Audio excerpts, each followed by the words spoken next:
रामकृष्ण हरे. सज्जन हो, सर्वांना सप्रेम नमस्कार. 4 गोष्टी पाळा आणि व्यवहारातलं सगळं दुःख टाळा, असा हा आजचा आपला व्हिडिओ आहे. व्यवहारामध्ये मनुष्य जास्त जगत असतो आणि बाकी परमार्थामध्ये कमी जगतो. काही लोक तर परमार्थ नावाचा प्रकार करतच नाही आहेत. ते संपूर्णपणे व्यवहारामध्ये जगत असतात, उठल्यापासून तर झोपेपर्यंत आणि जन्मास आल्यापासून मरेपर्यंत. बस लग्न, मुलं बाळं, नोकरी, घरदार, एखादी गाडी, 4 व्हीलर जमलं तर, अशा एवढं त्यांचं विश्व असतं. त्याच्या पलीकडे त्यांना बाकीचं काही समजत नाही आहे. काही लोक आपलं पाहून दुसऱ्याचं काय करता येईल का, सामाजिक काही कार्य करता येईल का, शिक्षणामध्ये काय उत्क्रांती करता येईल का, परमार्थ काय करता येईल का, देवधर्म काय करता येईल का, अशा गोष्टीकडे सुद्धा वेळ देतात. पण असे लोक कमी आहेत. तेव्हा व्यवहारात जास्तीत जास्त लोक आणि जास्तीत जास्त वेळ आपण जगत असतो. आणि मग व्यवहारामध्ये जगताना आपल्याला आपला व्यवहार सुरळीत व्हावा, आनंददायक व्हावा, कुठेही दुःख होऊ नये, अशी सगळ्यांची अपेक्षा असते. पण होतं काय, ते व्यवहार करत असताना आपण लहान सहान गोष्टीकडे लक्ष देत नाही आणि त्यामुळे एखादी लहान चूकसुद्धा मोठं दुःख ओढून आणते. त्यामुळे या 4 गोष्टी पाळा आणि दुःख टाळा, असा आपला हा आजचा भाग आहे. कोणत्या त्या 4 गोष्टी आहेत? लक्षपूर्वक ऐका, आत्मसात करा, व्यवहारात आणा. निश्चित तुमचं दुःख नाहीसं होईल, हे लक्षात घ्या. याची खात्री आहे आम्हाला, कारण आम्ही जन्मभर तेच केलं. आम्ही शाळेत गेलो नाही, पण अनेक संस्था निर्माण केल्या, मठमंदिरं निर्माण केली, 75 पुस्तकं लिहिली. विद्यापीठ स्तरावर माझा अभ्यासक्रम नेऊन 4 वर्ष शिकवला भारतीय विद्यापीठामध्ये. विद्यार्थ्यांनी डिग्र्या घेतल्या. माझं स्वतःचं वारकरी कीर्तन महाविद्यालय सुरू केलं. अशा अनेक गोष्टी. आणि आजही या 80व्या वर्षात जवळपास वाटचाल करत असताना तुमच्यापुढे मी ही ज्ञानदानाची सेवा करतो आहे. हे कशाने सगळं जमतं? तर हे त्याने जमतं की आम्ही काही मुद्दे आयुष्यामध्ये पाळतो, ते तुम्हाला सांगतो आहोत.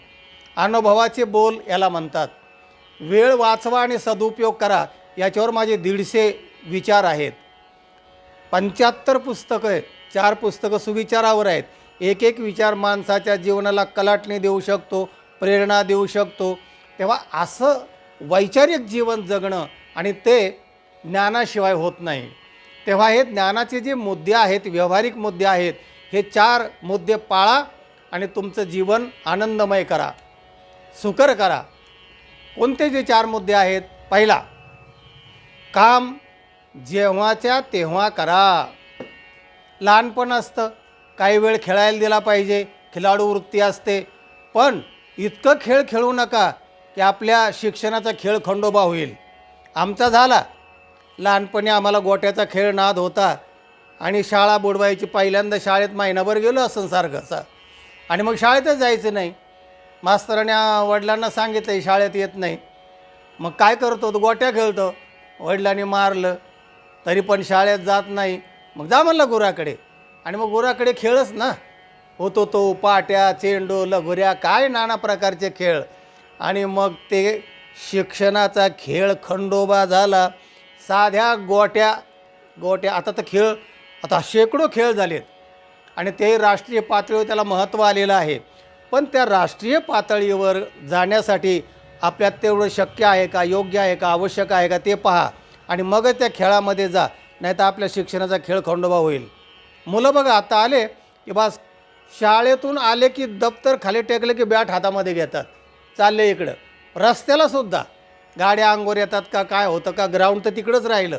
सांगायचं काय की ते होणार आहे का? तुम्ही जिल्हा स्तरावर तरी जाणार आहात का? तुमच्यात अंगामध्ये ते कुवत आहे का? या सगळ्या गोष्टी मुलांना कळत नसतं.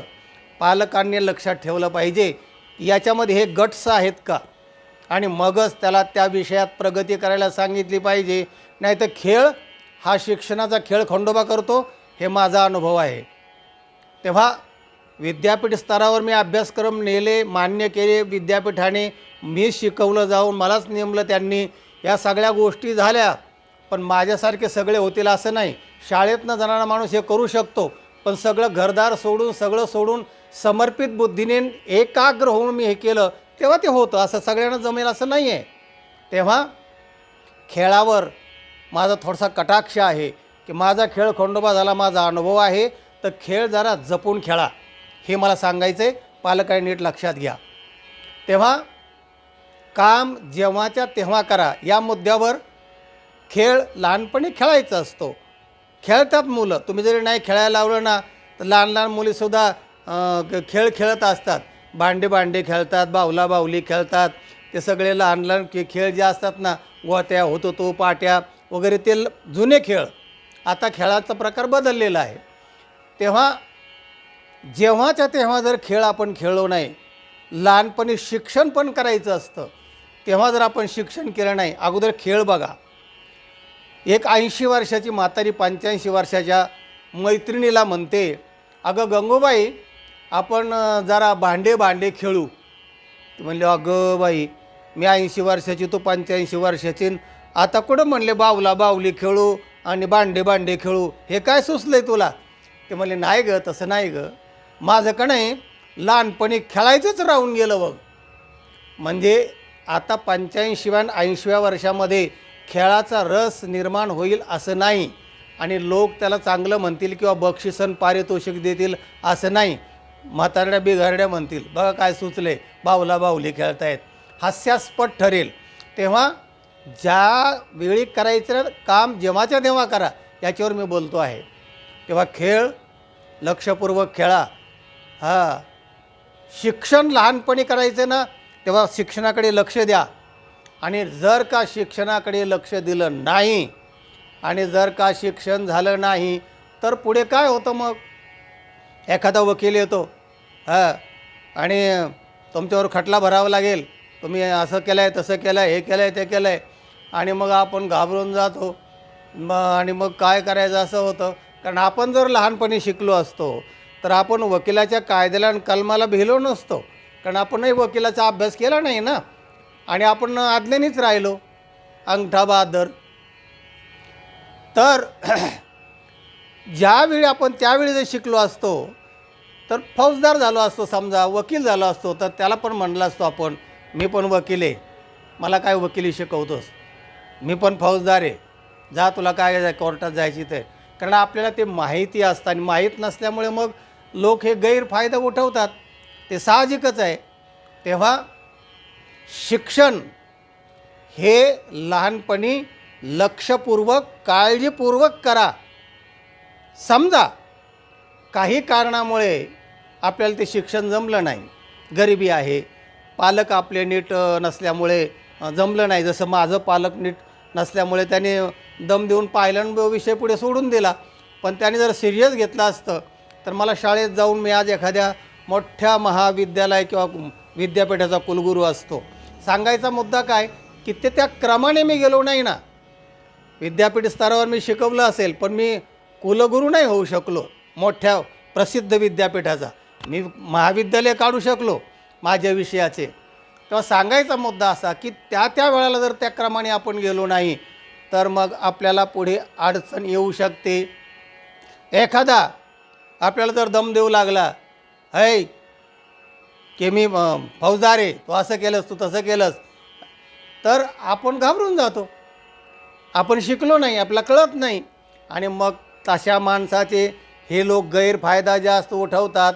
आणि आपल्याला जर समजा त्यावेळेला शिकता आलं नाही काही कारणाने, जसं माझं उदाहरण आहे, अनेकाचे उदाहरणं आहेत, पैसे नसतात, गरिबी असते, पालक त्याला नीट धोरणा शिकवतात. काही पालक तर शुद्धीवरच नसतात. संध्याकाळी मुलं काय करतात, बायको काय करते बिचारी, ते काम कष्ट करून मुलं बाळं सांभाळत असते, आणि हा तिचेच पैसे हिसकून घेतो संध्याकाळी आल्यावर, आणि बास दारू बेदोन हलगडदार शिव्या विवा देऊन पुन्हा विक्षेप निर्माण करतो. आता अशा पालकांचं मुलं कसे होतील?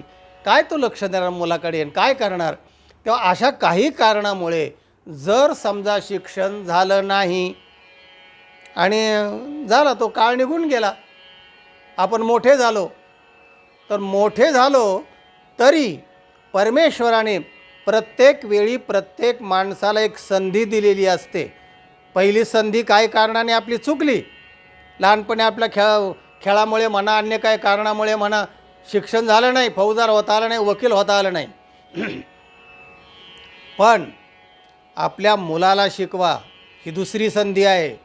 आणि मुलाला वकील करा. कुणी जर दम दिला तर सांगा, अरे मला काय शहाणपणा शिकवतोस वकील म्हणून, मी वकिलाचा बाप आहे, मी फौजदाराचा बाप आहे, असं तुम्हाला म्हणता आलं पाहिजे. आणि तसं आम्ही पण केलं. म्हणजे आम्हाला, मी टिळक विद्यापीठात मी होतो, काही परदेशी लोक संस्कृत शिकायला तिथे आले होते. ते इंग्रजीमध्ये बोलायचे, मी संस्कृत बोलत असायचो, पण त्यांना ते संस्कृत लवकर समजत नसायचं. इंग्रजीमध्ये संवाद करणं अपेक्षित होतं आणि मला ते जमत नव्हतं. मला खूप त्रास व्हायचा की अरे आपलं इंग्रजी कच्चं आहे, आपलं कळतच नाही आहे. मग मी मुलाला इंग्रजीमध्ये घातलं आणि आज त्या टॉपला एकदम इंग्रजीच्या, की तो बिल क्लिंटनशी काय आणि पंतप्रधानाशी काय आणि कुठल्याही इंग्रजी माणसाशी फास्टपणे संवाद करू शकतो. सांगायचा मुद्दा असा की मुलांना शिकवा आणि फौजदाराचे बाप व्हा, वकिलाचे बाप व्हा. ही संधी परमेश्वराने दिलेली आहे, ती संधी सोडू नका.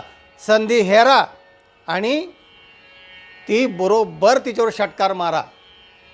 तुमचं जीवन बघा बदलतं आहे की नाही. तो मुद्दा आहे, काम जेव्हाच्या तेव्हा, खेळ असो शिक्षण असो, ते जेव्हाच्या तेव्हा झालं पाहिजे.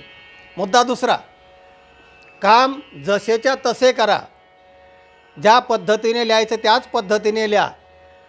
काहींचं सुरेखाक्षरच नसतं, त्या पद्धतीचंच नाही आहे. त्याच्यावर एक विनोद लिहिला आहे मी त्या शॉर्ट व्हिडिओमध्ये बघा, की एक बाई म्हणते, अगं आमचं का नाही हे ना इतकं गचाळ अक्षर आहे ना, तर कोणाला कळतच नाही आहे. दुसरी मैत्रीण म्हणते, अगं हे काहीच नाही आहे, आमचे यांचं अक्षर ना त्यांची त्यांनासुद्धा कळत नाही आहे. असं जर अक्षर असेल, चालणं तसं असेल, बोलणं तसं असेल, जसंच्या तसं पाहिजे, सुरेख पाहिजे, बोलणं चालणं सगळ्या गोष्टी टापटिपीमध्ये जर असल्या तर तुम्हाला समाजामध्ये स्थान चांगलं मिळेल. काम जसेच्या तसे करा. एखादं पुस्तक जर तुम्ही कोणाचं वाचायला आणलं तर महिनाभराने जसंचे तसं द्या. कवर फाडून देऊ नका, कवर लावून दिलं तर चालेल. पोथी वाचायला आणली, 6वं पान त्यातलं काढलं आणि भेळ खाण्यासाठी वापरलं आणि तो ग्रंथ जेव्हा परत केला ते म्हणले, अहो 6व्या अध्यायातलं 5वं पान नाही आहे. ते म्हणले, त्याचं काय, एक पान इकडं का तिकडं म्हणले, आमच्या पेपरची रद्दी आहे, 1 किलो रद्दी आणून देतो. चालत नाही, तेच पान पाहिजे ना, तर सगळा ग्रंथ निकामी होतो. तेव्हा जसंच्या तसं परत करा. चांगलं करून दिलं कवर लावून तर चालेल, कवर फाडून नका देऊ. तेव्हा काम जसेच्या तसे, पोथी असो पुस्तक असो कोणाची काय वस्तू असो, ती खराब न करता जशीच्या तशी परत करा, जशी तशी वापरा, असं त्याचा अर्थ आहे. तिसरा नंबर आहे, काम ज्याचे त्याने करा. जो दुसऱ्यावरी विश्वासला त्याचा कार्यभाग बुडाला. समर्थांची वाणी आहे की काम ज्याचं त्याने करा. नाहीतर मी मृदंग वाजवायला आणला आहे आणि त्या वस्तीवरून आणलेला आहे, त्या वस्तीवर जायला मला वेळ नाही मिळाला आणि मग दुसऱ्याच्या हातात दिला तो मृदंग. अरे तू तिकडे चाललायस ना, तर त्या गोविंदरावचा हा एवढा मृदंग त्याला देऊन टाक. आणि मग तो गोविंदराव काय वाजवीतच जातो, स्वतःच्या घरी जातो, पोहरं बदाडतात आणि 2 दिवसांनी फुटलेल्या अवस्थेमध्ये त्या माणसाला मृदंग पोचता होतो. तो रागवतो, अरे फोडून आणलास. मी पाहतो मूळ ज्याला मी दिला आहे त्याचं पाहतो. मग याची भांडणं होतात, कायमचा दुरावा निर्माण होतो.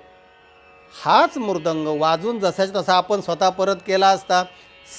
स्वतःचे कामं शक्यतो करा, टाळू नका. जो दुसऱ्यावर विश्वास असला त्याचं काम नक्की बिघडणार कधी ना कधीतरी. म्हणून काम ज्याचं त्याने करा, दुसऱ्यावर विश्वासू नका. आणि ह्याला स्वयं काम असं म्हणतात. मोठ्याने केलं. महात्मा गांधी स्वतःचं संडास स्वतः साफ करत होते. आणि म्हणून स्वयं काम आपलं आणि स्वतःचं आणि इतर काय करता आलं तर त्याचं, पण स्वतः काम करा. चौथा मुद्दा आहे, वस्तू जिथल्या तिथे ठेवा. वस्तू आपण जर आणली असली कुठे किंवा आपल्या घरातली वस्तू आहे ना, तर तिच्या जागा निर्धारित करा. ती वस्तू तिथेच असली पाहिजे. आता पूर्वीची गोष्ट आहे की काड्याची पेटी एका बाजूला आणि दिवा दुसऱ्या बाजूला, फटकन लाईट गेली, सगळा अंधार. गंगे काड्याची पेटी कुठे सापडत नाही. कोणी खांबावर जाते तर कोणी भांड्यावर जाते तर कोणी.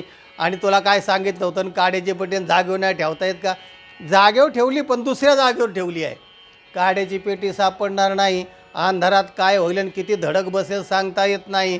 कारण वस्तू जिथल्या तिथे नाही आहे. वस्तू जिथल्या तिथे ठेवा. जर का ती नसेल जिथल्या तिथे तर महान एखादं संकट ओढू शकतं. उदाहरणार्थ, सकाळी 7 वाजता लहान मुलाची शाळा आहे, 7ला त्याला जायचं आहे गडबडीमध्ये. आदल्या दिवशी गुरुजींनी सांगितलं आहे, उद्या बरोबर 7ला या, पेन बरोबर आणा, उद्या मी तुम्हाला महत्त्वाचा विषय सांगणार आहे, वही बरोबर आणा. झालं. आणि दुसऱ्या दिवशी सकाळी त्या मुलाने सांगितलं मला 7ला जायचं आहे.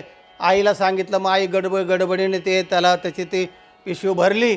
त्यांनी ती पिशवी अडकली आणि त्याचं पेन कुठं आहे, पेन सापडत नाही. तो आरडायला लागला, माझा पेन मला सापडत नाही आहे. सापडत नाही कारण गुरुजीने सांगितलं पेन आणा म्हणून. मग ते पोरगं पाहायला लागली इकडे तिकडं. त्या आईने पण पाहिलं, तिला पेन लवकर सापडे ना. आणि मग त्या पोराला त्या आईने 2-3 धपाट्या मारल्या. मुडद्या, कळत नाही का म्हणले, तुला सांगितलं ना वस्तू जिथले जर ठेवीत जा म्हणून. आता कुठे पेन तो, मलाही सापडत नाही, तिलाही सापडत नाही. 2 थोपडात मारल्या. ते पोरगं रडत रडत कसं तरी शाळेमध्ये गेलं. तिथं गेल्यानंतर मास्तर म्हणला, वही काढा, पेन घ्या. त्याला पेनच नव्हता. गुरुजी माझा पेन हरवला. त्याला की शाळेच्या बाहेर काढलं. आणि सगळा दिवस त्या मुलाचा खराब झाला. लहान गोष्ट आहे, पण ती लहान गोष्ट त्याच्या आयुष्यभर ध्यानात राहील, दुःख देईल आणि वाटोळं करील. हे लक्षात ठेवा की ती वस्तू, मग तो मुलगा शाळेत गेल्यावर ही झाडताना पेन तिला सापडला, एका ठिकाणी कोपऱ्यात पडला होता. अगं बाई म्हणली, आई इथं पेन पडलाय कसं काय, चुकीच्या ठिकाणी ठेवलं, पडणार नाही तर काय होईल. म्हणे एका पुस्तककाराने म्हटलेलं आहे, पुस्तकच म्हणतं आहे एका वाचकाला की बाबा रे, मला योग्य ठिकाणी ठेवा. आणि मूर्ख असते ना दातव्यम एतत वदत पुस्तकम. तर चुकीच्या ठिकाणी ठेवू नका, ती वस्तू सापडणार नाही. जिथल्या तिथे ठेवा. निसर्ग बघा ना, बरोबर इथे नाक ठेवले बघा सगळ्यांचं. हात इथे आहेत बॅलन्समध्ये, कान बरोबर बॅलन्समध्ये आहेत. हे नाक जरी इथे उगवलं एखाद्याचं तर कसं विचित्र दिसेल ना. तेव्हा निसर्गसुद्धा बरोबर माणसाच्या ज्या त्या वस्तू जिथल्या तिथे ठेवतो. आणि म्हणून सगळी माणसं तशा पद्धतीने असतात. तेव्हा वस्तू जिथल्या ते ठेवली की शोकेससारखं छान दिसतं आणि वस्तू लगेच सापडते. आपल्याला बाहेरूनसुद्धा फोनवर सांगता आलं पाहिजे, कपाट नंबर 1मध्ये पहिल्या कप्प्यामध्ये ती वस्तू आहे, पहिल्या नंबरला. आणि घरच्या माणसालासुद्धा ती बरोबर सापडली पाहिजे. तेव्हा वस्तू जिथल्या तिथे ठेवा. जसं काड्याची पेटी आहे, पेन आहे. आणि निसर्गाचं तुम्हाला हे सांगितलं नियम. निसर्ग नीट वागतो ना, आपण तर माणसं आहोत. वस्तू जिथल्या तिथे ठेवा आणि पश्चाताप टाळा. मोठं काही संकट येऊ शकतं. ह्या 4 मुद्दे जे सांगितलेत हे आत्मसात करा, आचरणात आणा. बघा तुम्हाला काय फरक पडतोय. तो फरक निश्चित आहे. तुम्हाला नक्की सुख मिळेल आणि तुमची कामाची गती आणि कामाचं स्पीड वाढल्याशिवाय राहणार नाही, ही खात्री आहे. हा व्हिडिओ इतरांना पाठवा, लाईक करा आणि चॅनलला ज्यांनी सबस्क्राईब केलेलं नाही त्यांनी सबस्क्राईब करा. व्यवहारातले हे विनोद आहेत, व्यवहारातला हा विषय आहे, व्यवहारिक हा व्हिडिओ आहे, इतरांना फार महत्त्वाचा आहे. रामकृष्ण हरी.